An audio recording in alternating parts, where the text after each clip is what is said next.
Let's get started. Thank you everyone for joining the first CDF webinar. Today we are joined by Tracy Ragan. She is CEO and of DeployHub and governing board member of the CDF. And today we are going to be talking about evolving your pipeline.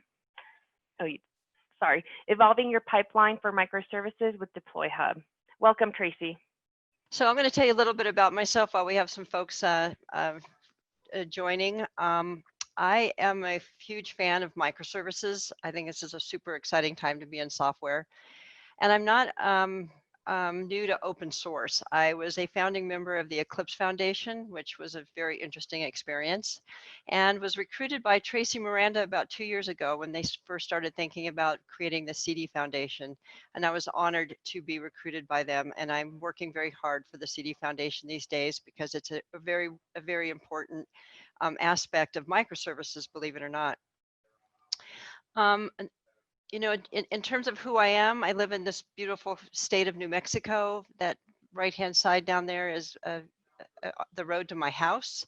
I have horses. I spend my time doing things for my communities, same as I do for the open source communities. I run the kids' Halloween party every year. Yes, that's me dressed as Einstein. And that is my horse. His name is Dakota. And I now am making masks. So I spend a lot of time sewing. I've never sewn before and decided it was time for me to learn to sew. And so now I make masks for my community. Some of the takeaways that I want you to think about as we go through this is microservices themselves are really important, but they do break our traditional model of software delivery. What we used to call software configuration management, or SCM, has actually shifted from what you used to do in your build to runtime. That is a critical shift. Also, is we've lost the logical view of the application, which is another really big shift. And we're going to talk a little bit about DeployHub and Ortelius, which is an open source project that is the core of DeployHub that solves some of these issues. So basically the way we put software together now is broken. 15% of companies report massive success with microservices. We should be seeing better than that. I used this quote by Alexandra Noonan, who wrote this fabulous sentence, and it's accurate, but it's complicated, and it kind of describes why microservices are complicated. What she said was, what happened when they went to implement a microservice architecture, and I'm sure they've fixed this by now, but she said, what happened is we would release an update to a library or a service, and then one service would use the new service, and now all of a sudden all these other services were using an older version, and we had to try to keep track of which service was using what version of the library. Now, in some ways, Kubernetes tries to solve that, but in the way it solves it can be a problem. And as Randy Hefner from Forrester points out, is that microservice development completely falls apart without a coherent, disciplined management approach. So what happens when you move from a traditional method to microservices is developers start struggling with finding and sharing microservices. They're pushed out to a cluster.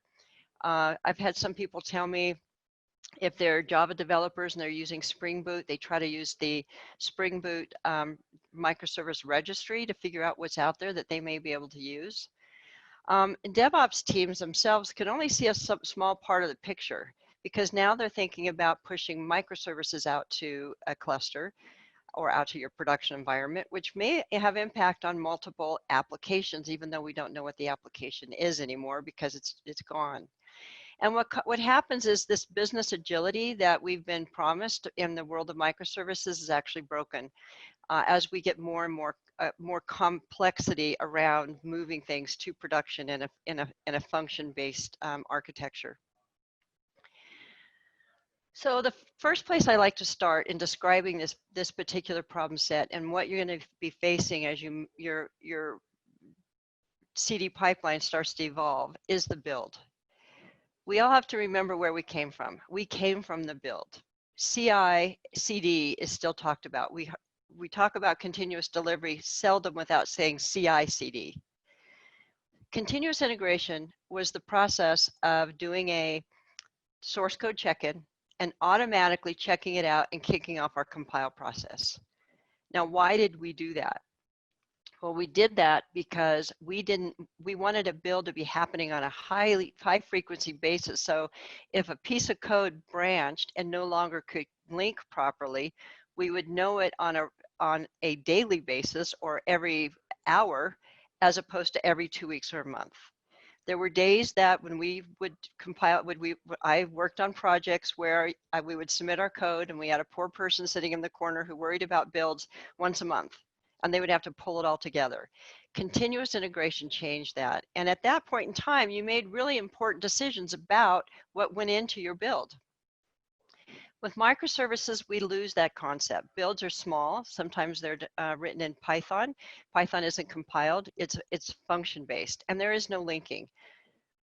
So if you think about what that looks like, you have this traditional method where we would create a package, and that package included all of the libraries. We would use something like an artifactory to do transitive dependency scanning to understand what we needed to pull in and what we needed to link and compile and create our big fat binary. All of that was done at the earliest stage of development. It was the first thing we did in our continuous delivery journey. We first did CI. Now that's gone. And in a modern architecture with microservices, you push a single service across the pipeline, and then it's linked at runtime. So that really smart person in the corner who used to keep track of all of the stuff that we needed to put in our binary, they're not doing that anymore. That's linked at runtime. That is now done in what's generally called a Kubernetes deployment file or a Helm file. You try to keep track of it at that level. So the results is like we take a wine glass and we take a hammer to it and we break it into small pieces. We have a pile of glass in front of us, but what is it? Is it a wine glass still? It is. It's still there, it's just in pieces. And we have to think about how we keep track of that application, because the application is the basis for everything we do. I mean, I'm sure that nobody has had a user that's in the microservice architecture has had an end user call up and say, I'm having a problem with my microservice. They're going to call and say, I'm having a problem with the application. And generally what the first thing is you want to know is, what version of the application are you running? Well, how do you do that in a microservice environment? It can be tricky. So solving the problem includes, 4 basic steps. We have to replace this, what I call critical configuration management, lost at the compile step. That has to be replaced.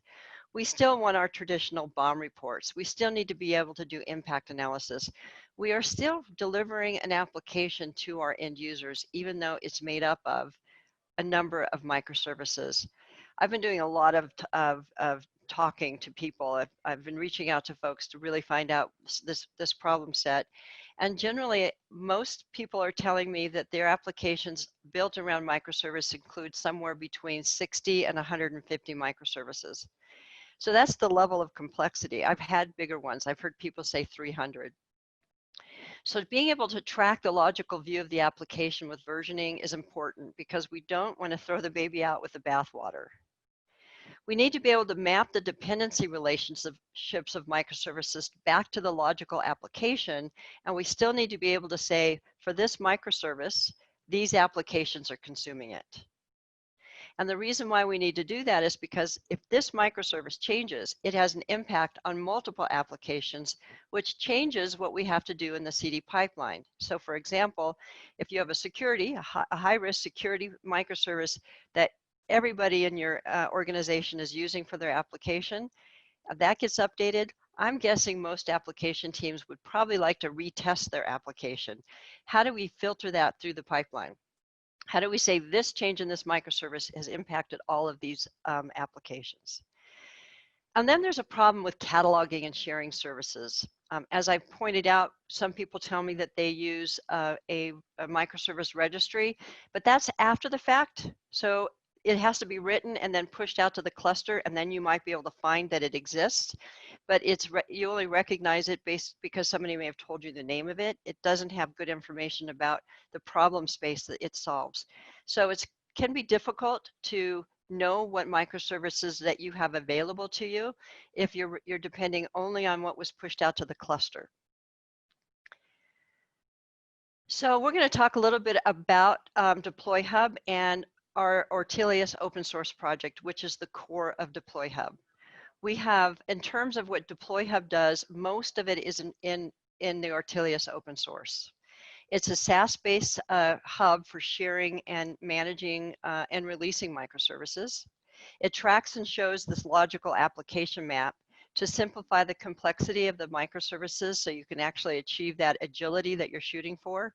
And it supports a domain-driven design, so it's easy to find and share microservices. And best yet, it pumps right into your CD pipeline so that you can do continuous configuration management, so you always know if a microservice changes that you have a new version of your application that you might want to test. So think about it in this way. This is a small application. It's a hipster store. We use it as an example in our free version. That's the Ortelius-based version. These pink boxes are the different versions of the store. There's 4 different versions out here, and each one of these uses different microservices. So this is a holistic view of the application and its versions, as well as the microservices that it's using.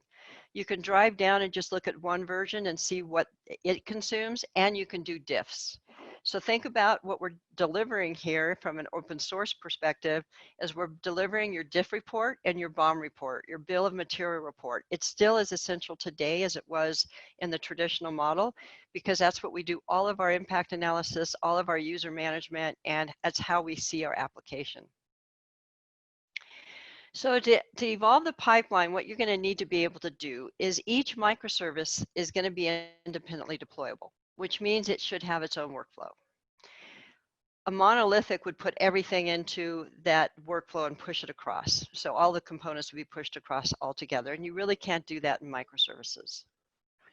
So in order to sort of fix some of those problems, you can add DeployHub to the workflow and to perform the tracking and the mapping.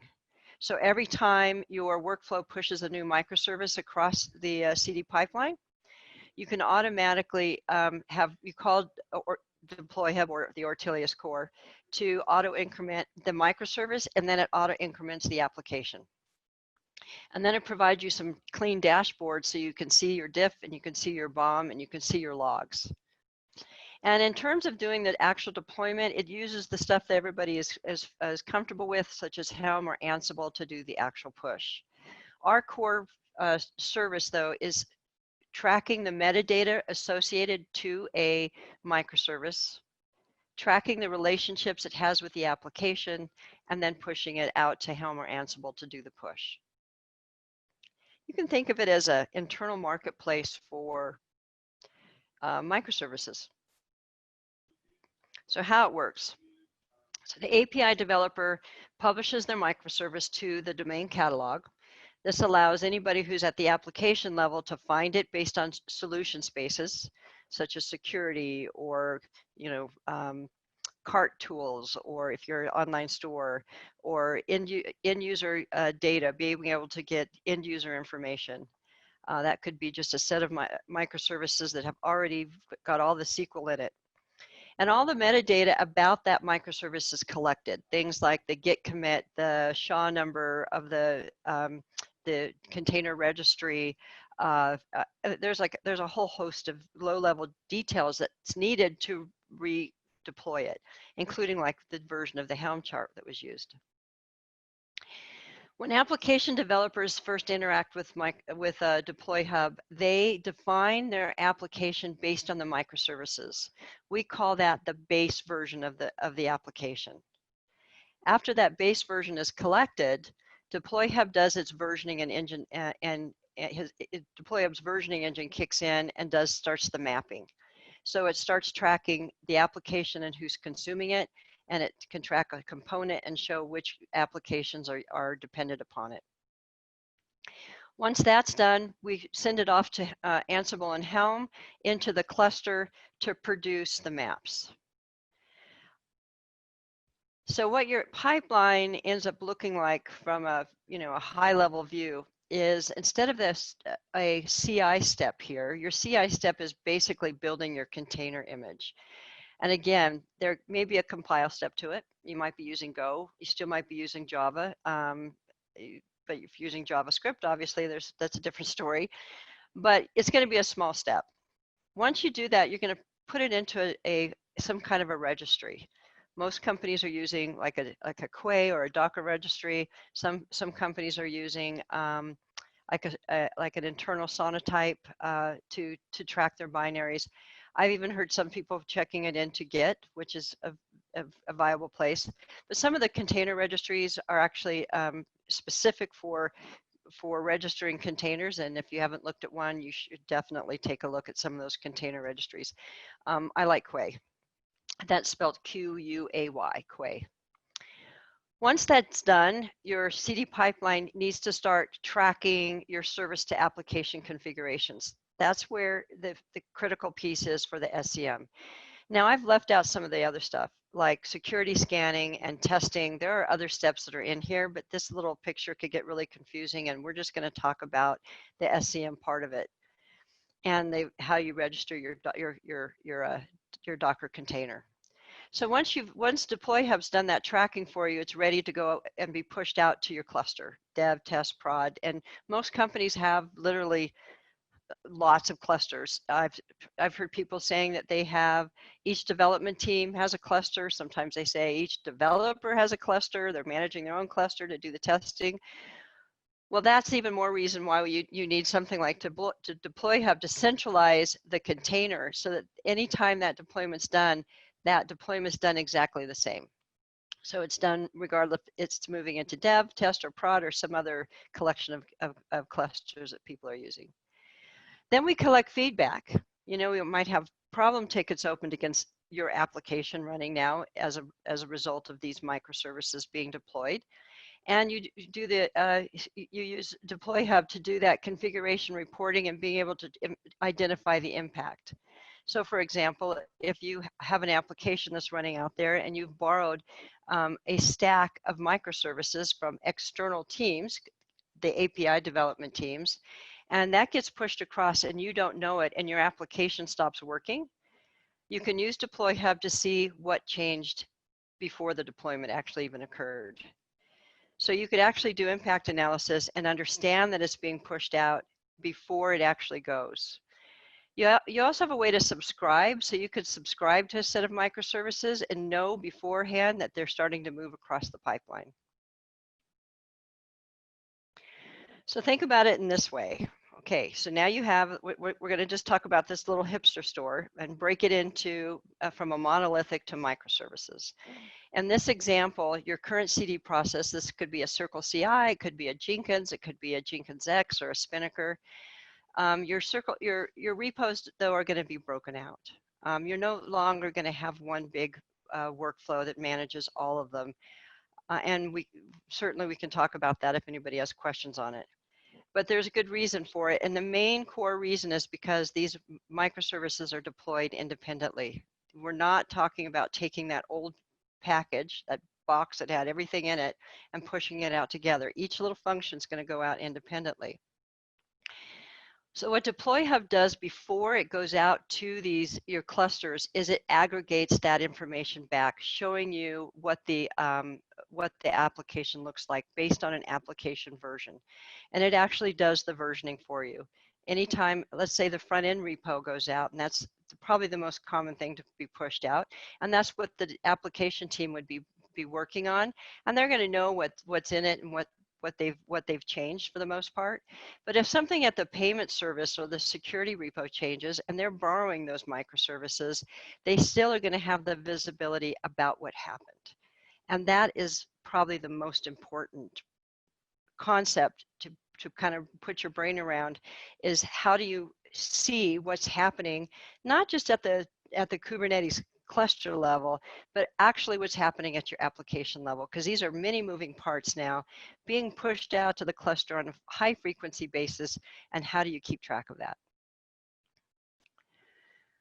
So it just a little chat about what I'm seeing in terms of adoption of microservices. Most companies start at these two steps here. A hybrid environment is a really good place to start. And what that means is you containerize your monolithic application. And you stick with your pretty much traditional model of CI/CD, and you put everything in the container, and you push it out to your new modern architecture as a containerized application. That gets you started with understanding how to use containers, and it gets you started along the journey of Kubernetes. Other companies take a more direct approach. Instead of just containerizing their application, they began to look at how to break up their applications into problem spaces or domains. And that really helps facilitate reuse of microservices and achieves that low code that we're trying to accomplish by having reusable services. By breaking your application down into domains, it's less scary, because you begin seeing your application almost like a pyramid, where you have domains that are common across all teams at the bottom of the pyramid, and then your application specific microservices are at the top of the pyramid, along with if you're using, some people are starting to use web components, so even your website could be based on microservices. So that's sort of how companies are starting to look at it, how to structure their decomposing of these applications and taking the hammer to the wineglass. Versioning and tracking microservice tends to people start thinking about it when they get to somewhere around 50 microservices, especially when they start sharing them. And this is an area that DeployHub does extremely well. And then the concept of being able to move independently released microservices really starts sort of showing its strain if you're not managing the microservices itself. So DeployHub streamlines that microservice adoption journey by providing a way to do both traditional and containerized and microservice deployments. It has a domain structure so that you can start publishing and cataloging those microservices for reuse. It does the versioning, and it records the deployments. Now, just a note, it does have its own deployment engine for doing database updates. And the reason why it's out there is so that you can do easy rollbacks if you need to on a database. So some of the benefits you get when you start tweaking your existing pipeline is tracking these microservices. We're hearing it's about 1 to 2 hours of manual work per week for every team, and that's for like 6 to 25 microservices, and that's really what we're seeing, people just kind of playing with it. I can imagine that it's going to get more and more complicated if you're trying to store this in your head, or you're putting it in an Excel spreadsheet, or you're just trying to track it in those deployment files. Now, most important in understanding is that when you track it in the deployment files, you're not getting the relational engine that we offer for tracking application to services and services back to applications. The code sharing is reducing about 50% of redundant coding. So if you've got a good microservice out there and you're an API developer, you want to make sure other teams are using it. We help do that. And then most importantly, it gives those maps and that BOM report and the diff report. So your SREs have the ability to make strong data-driven decisions. And even you can, as an application team, decide if you want to push some of this stuff across or if you want to accept it. And that is a whole different webinar on how we start managing these moving these microservices moving across and deciding what part of the what CD workflow that they should go through. I like the idea of truth tables, and maybe someday we'll do another webinar on truth tables. So just so you know, the pricing around it, Our Ortelius version has been recompiled and lives in our SaaS environment, and you can be used for absolute free. Kind of like me sitting there making masks. The idea of democratizing these kinds of tools is the core reason why we have open source, and it's incredibly important for companies who are starting down this journey and struggling, that they have open source tools that can solve the problems as fast as possible. The Pro version is based on what I call an application, which is a collection of microservices. If you're a bank, it's a teller application, and it's $2,500 per project per year. Now we do have an enterprise account, and that is when you get up to 30 projects, we consider you an enterprise. The difference between the team and the free version and the paid version is secure deployments using user group and access privileges. That is the main differences. But to be honest, if you're already using something like a Jenkins pipeline or even a Circle CI, there's a way to restrict that, and you can go ahead and use the free version without having to adopt our user groups and access privileges. There is a full domain hierarchy in this version. So if you're an enterprise, you may want to have subdomains, and subdomains have subdomains. And with the Pro version, you can have very low level or nested subdomains and put security around those as well. So sign up. Give us there's two ways. There's the SaaS version, which is the sign up, a free sign up, and you can get there from deployhub.com. Or if you need to do an on-prem, we have a container registry registered at the Red Hat with Red Hat container, so you can pull it down from there. I want to talk to you. I want to hear more about what you're doing, what some of your struggles are. Anything that I hear, we put on the roadmap and we put it in the Ortelius open source core base. It's super important for us to build a solution that is not in a bubble. We want to hear from anybody who is working in microservices, finding these particular problems, and wants to talk about how we could help to solve it. So there's my contact information, and I'm going to leave it up there for just a minute. My coffee chats are fun. I'm having a lot of fun chatting with people and hearing about their journey in microservices. I've talked to people who are from the testing perspective, from the SRE perspective, from the API developer perspective, from the application team perspective. And it's sort of like listening to the story about the elephant, how the blind man and the elephant. It's exactly that. That is why visibility is needed inside this process. And I think you're going to hear more about the term observability, and that has to do with what's running in your cluster. I like just to call it visibility. We're providing you visibility at the application level. So why did we call it Ortelius? Abraham Ortelius was the first person to create a world atlas. And what better name to use for an open source project than the person who's created the first atlas?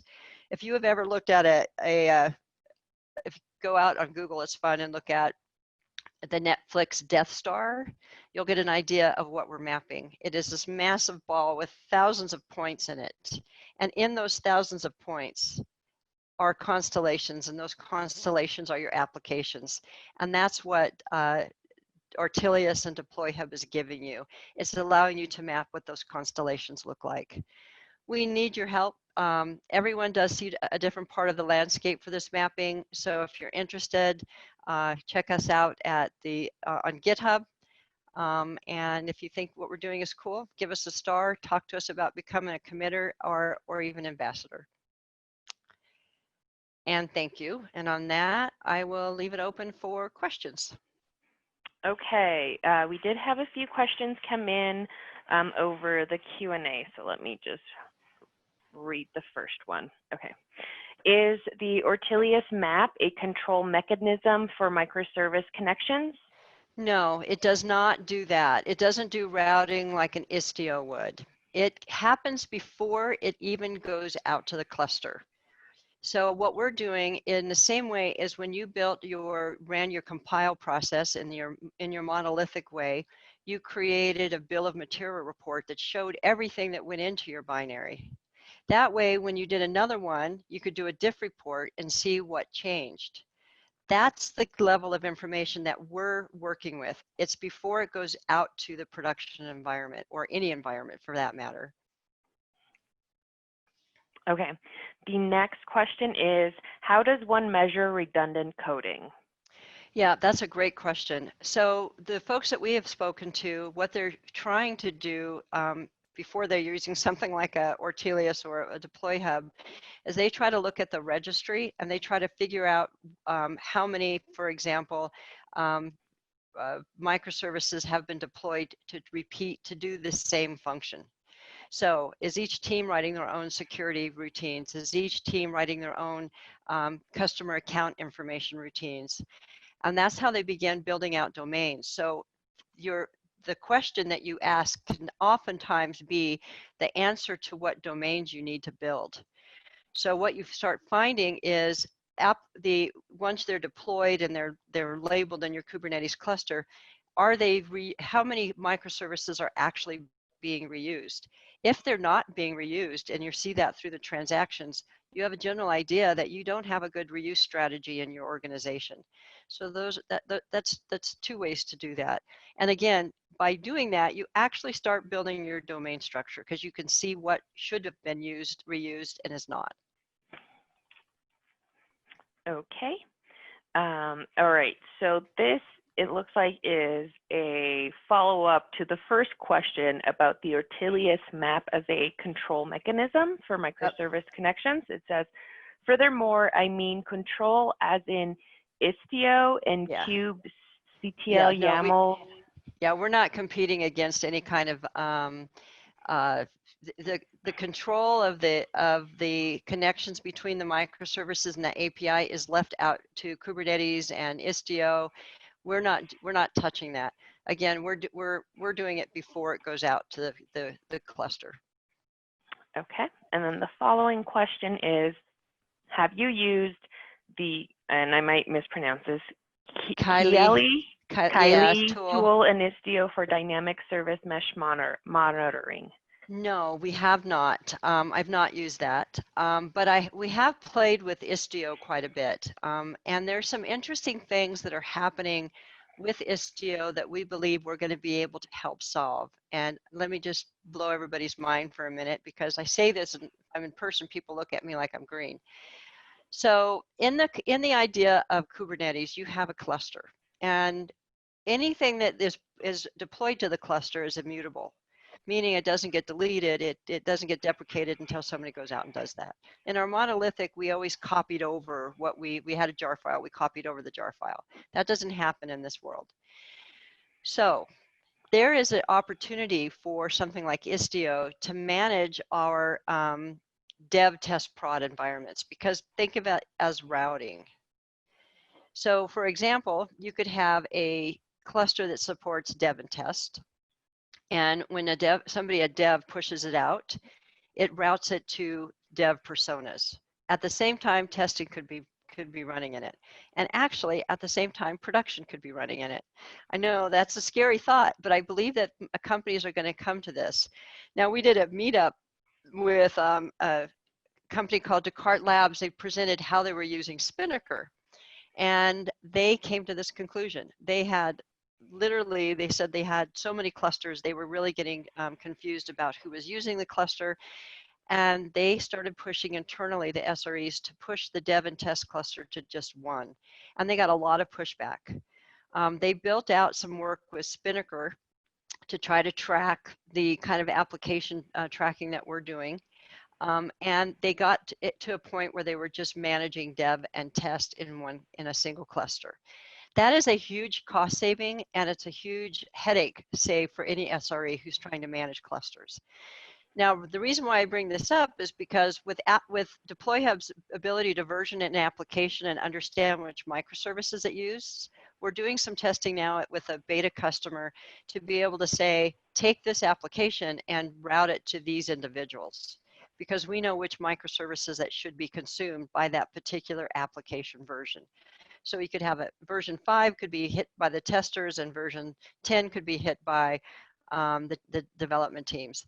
Now, of course, if you've got major database updates and major table changes, that's not going to work too well. You would have to be able to make sure that everybody's pointing to the same version of the database in the cluster.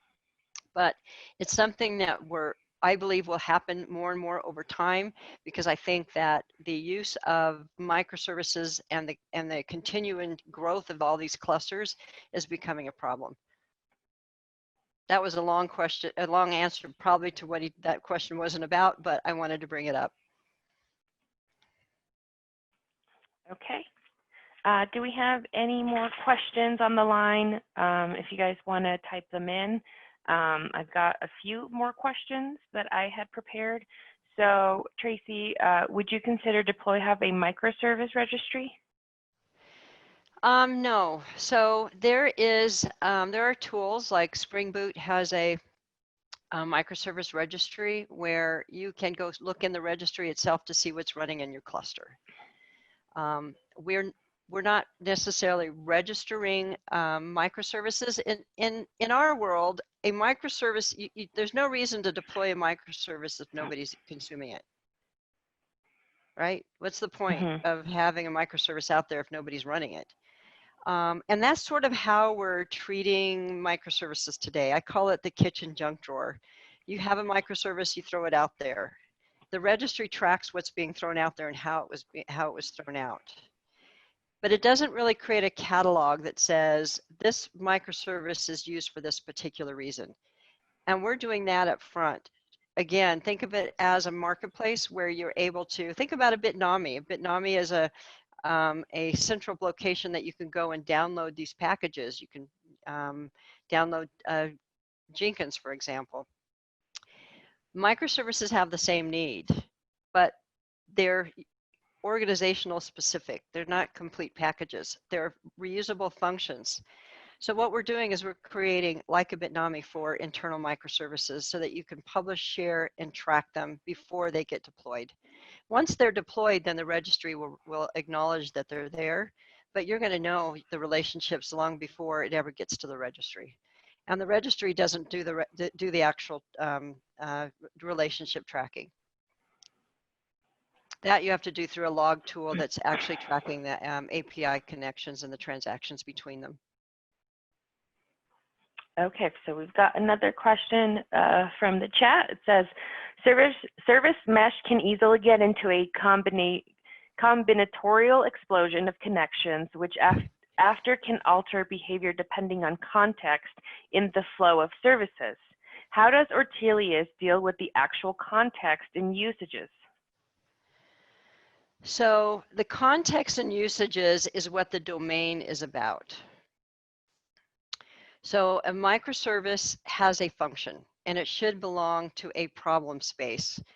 The best articles and the best information on understanding their context and usages and how to organize that into domains is go to a site called Microservices.io, and they have that's Chris Richardson of the Cloud Foundry fame. It's an amazing site on implementation of microservices, and he has quite a bit of information about how to manage this in a domain structure. I highly recommend doing that because you are absolutely right. It becomes a hairball, and it's really hard to understand what a particular microservices function was written for in the first place.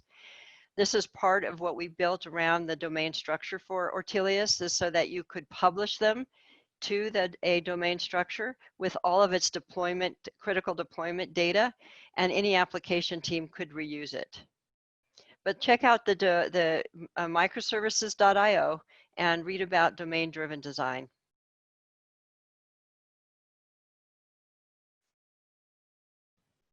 Okay, so our next question is, what do you mean by versioning microservices? Yeah, that's a good question, and I get that. That's confusing because when we think about versioning, we generally think about Git. We might think about Git ops, where you take a Helm file or a Kubernetes file and you code it and you check it in, and then you update your cluster based on what's been checked in. So when I talk about versioning microservices, I'm talking about versioning the content, not necessarily the content, but the configuration of a particular container, understanding what's in the container and understanding the git commit that put it in the container. That's one of the metadata points. understanding what container registry it's coming from, what the SHA number is, understanding some of the low-level variables that are needed to actually deploy it, what their settings are, and how it interacts with the cluster. So there are for deploying microservice. There's a set of data that we track, because that's what we want to make sure is standard across any cluster that a microservice is pushed to, and we version that. Now on top of that, we version applications that are consuming them. So once an application team decides to create what looks like a package or a logical representation of their application, we can then version that as well. So we're versioning the application that consumes the microservices, because that's a configuration, and then we're driving down into each microservice and saying this is what's needed to deploy it, and we version that. So let's say a Helm chart gets updated, we're going to know that, we're going to version that. I hope that answers that question, because it's a good question.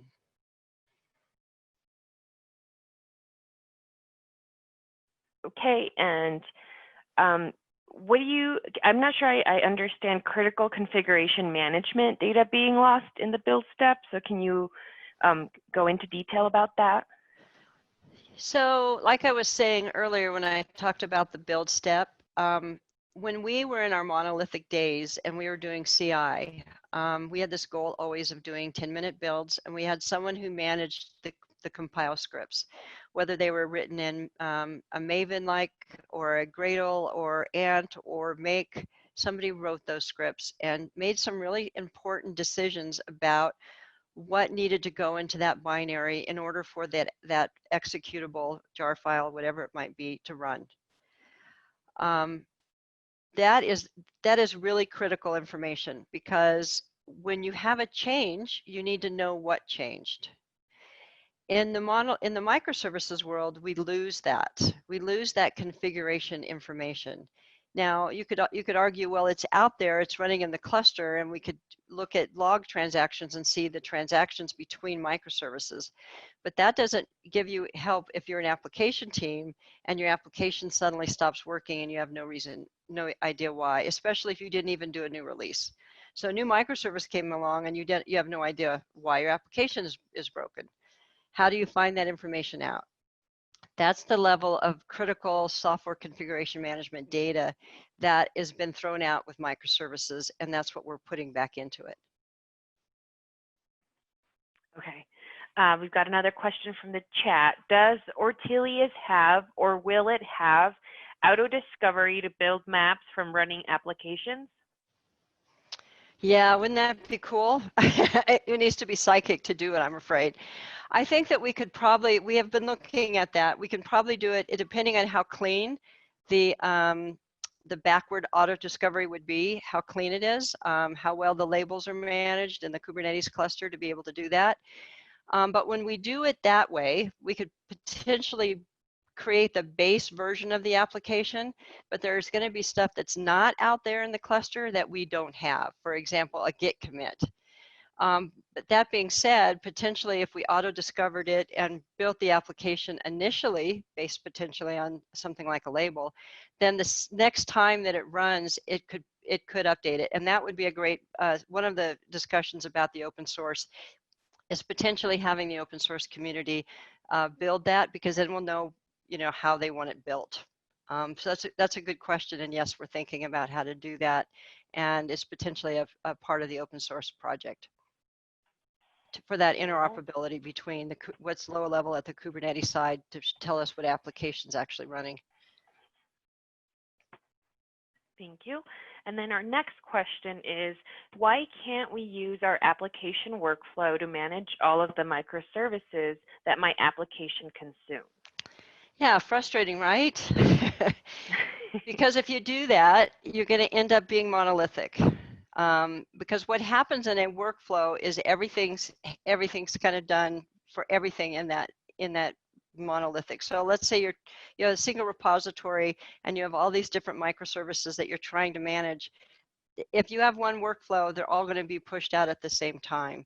Unless you have 100 microservices in that, and you have one workflow, you're going to always push out the 100 microservices as a monolithic.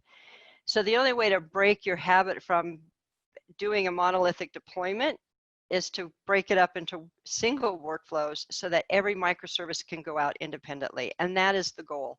The goal is to have many moving parts to be truly agile. This is kind of the last mile of agile. Microservices is forcing us to be agile. And if it's truly agile, a single function has its own workflow and is deployed independent of everything else in the application. Okay. And is there a standard for YAML control structures in the Kubernetes Istio service mesh world? There is. I don't know. I wouldn't be able to tell you, but there are standards. And which is, I'm going to end it there. There are definitely standards. We generate standard files, you know, standard YAML files that Kubernetes is expecting. There's other tools that are starting to do a level of generation on the back end that might have their own syntax. But there is a standard, and most of that can be found at the CNCF, what that looks like. And then our one more question is, can they get the PowerPoint presentation slides? Please, yes. This should be, we're recording this, and I don't know, Jackie, if there's a place where you can. Yes, so I was just going to share that with everyone right now in the chat. I'm going to be uploading the webinar on demand in our YouTube channel, so you'll be able to find this recording there. And then I can also email all of our registration list with the materials. Great. So I will be happy to send this off to you for that email outreach. Yes. And I also just wanted to remind folks that we are doing a webinar series now. We're trying to have it on a weekly cadence. It will depend on content. If folks sign up to volunteer to teach these webinars, our upcoming one is taught by our CDF ambassador Garima, and she's going to be covering. I believe it is. Let me see what it is called. It is called Continuous Product Oriented Practice. So she's going to be covering that, and that's on June 2nd. I just dropped in the registration for anybody that's interested. We welcome you to join. And if anybody has any more questions, I think I saw one pop up in the, here we go. Oh, okay. Thank you for answering my questions. You're welcome, Brooks. We appreciate your time. Well, thank you, everybody. And thank you to the CD Foundation for having me. Thank you, Tracy. Appreciate it. And this concludes our first webinar. Thanks.